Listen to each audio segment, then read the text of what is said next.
ప్రార్థన. మహిమ ఘనతకు పాత్రుడైనటువంటి మా మంచి యేసయ్యా, నీకు వందనములు ప్రభువా.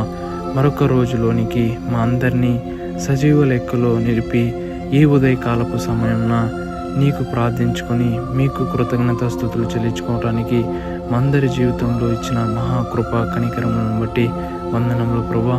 మాకు ఎన్ని బాధలు, ఇబ్బందులు, ఇరుకులు, కష్టాలు ఉన్నప్పటికీ వాటి నుండి మమ్మల్ని విడిపించి మాకు ఆలోచన చెప్పి అనుదినం నడిపిస్తున్నటువంటి నీ కరమును బట్టి వందనములు ప్రభువా.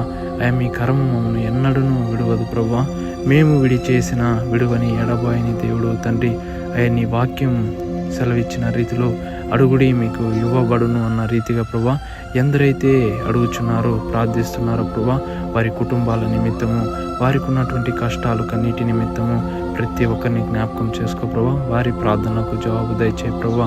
ఎందరైతే ఎగ్జామ్స్కు ప్రిపేర్ అవుతున్నారో ప్రభువా, ప్రతి ఒక్కరిని జ్ఞాపకం చేసుకో తండ్రి. ఎందరైతే ఉద్యోగాల కొరకు ప్రార్థిస్తున్నారో ప్రభువా, వారిని బట్టి మీరు జ్ఞాపకం చేసుకుని తండ్రి.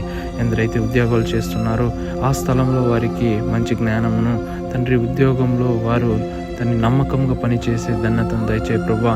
ఎందరైతే అప్పుల బాధలు, అనారోగ్య సమస్యల్లో ఉంటున్నారో ప్రభువా, మీరు సమస్తమును చేయగలిగిన దేవుడు తండ్రి. వారికి సంపూర్ణమైన స్వస్థతను, విడుదలను దయచేయండి ప్రభువా.